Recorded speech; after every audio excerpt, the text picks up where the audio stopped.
Subscribe to our channel by clicking the subscribe button. Click the bell button and enjoy the latest uploads from our channel. Exercise 7.2, question number 1. In an isosceles triangle ABC with AB is equal to AC, the bisectors of angle B and angle C intersect each other at O. एक isosceles triangle है जिसमें AB और AC equal है और B और C angles के जो bisector है वो O पर मिल रहे हैं. Join A to show that OB is equal to OC, ये दोनों इक्वल है ये शो करना है, और AO एंगल A को बाइसेक्ट कर रही है, हमें ये शो करना है. So let us see how to do it. सबसे पहले जो फर्स्ट पार्ट है हमें ये प्रूव करना है कि OB और OC ये दोनों आपस में इक्वल है. तो अगर हम ट्रायंगल ABC को देखें ध्यान से, तो इसमें हमें एक चीज गिवन है दैट इज AB और AC, ये दोनों साइड्स इक्वल है. So AB is equal to AC, it is given to us, and उससे हम ये कह सकते हैं that angle ABC is equal to angle ACB. ये दोनों एंगल्स इक्वल हैं क्योंकि AB साइड के सामने है angle ABC and AC side के सामने एंगल है ACB. So the property says that angles opposite to equal sides are equal. Fine. जो भी इक्वल साइड्स होंगी उनके ऑपोजिट जो एंगल्स होंगे वो भी आपस में इक्वल होंगे.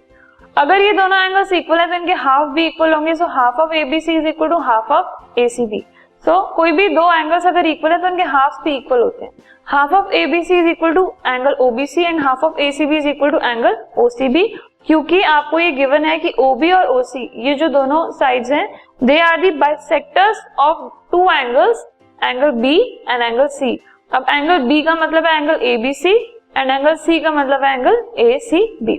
Fine. So half of ABC is OBC and half of ACB is OCB. तो अगर ये दोनों एंगल्स इक्वल हैं, OBC एंड OCB अगर ये दोनों इक्वल हैं, तो इससे हम ये कह सकते हैं that OB is equal to OC by the same property जो हमने एंगल्स के लिए लगाई थी कि अगर कोई भी साइड्स इक्वल है तो एंगल इक्वल होंगे उनके ऑपोजिट वाले. तो ऐसे ही जो साइड्स अगर जो साइड्स ऑपोजिट होंगी किसी भी एंगल के, That means the sides that are opposite to equal angles, कोई भी दो एंगल्स अगर इक्वल हैं उनके ऑपोजिट जो साइड्स होंगी they are also equal. Fine. So इस केस से इसकी वजह से हम ये कह सकते हैं OB और OC इक्वल है. अब सेकंड पार्ट हमें ये प्रूव करना है कि AO जो है वो एंगल A को बाइसेक्ट कर रही है.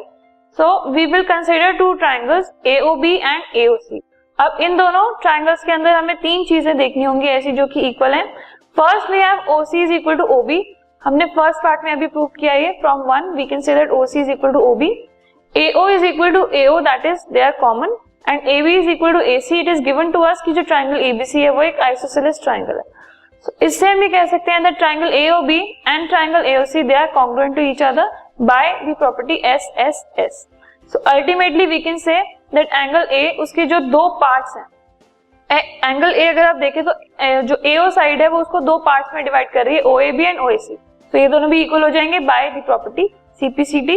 एंड अगर एंगल A के दोनों पार्ट्स इक्वल हैं, so we will say that AO is bisecting the angle A, और we can say angle BSC.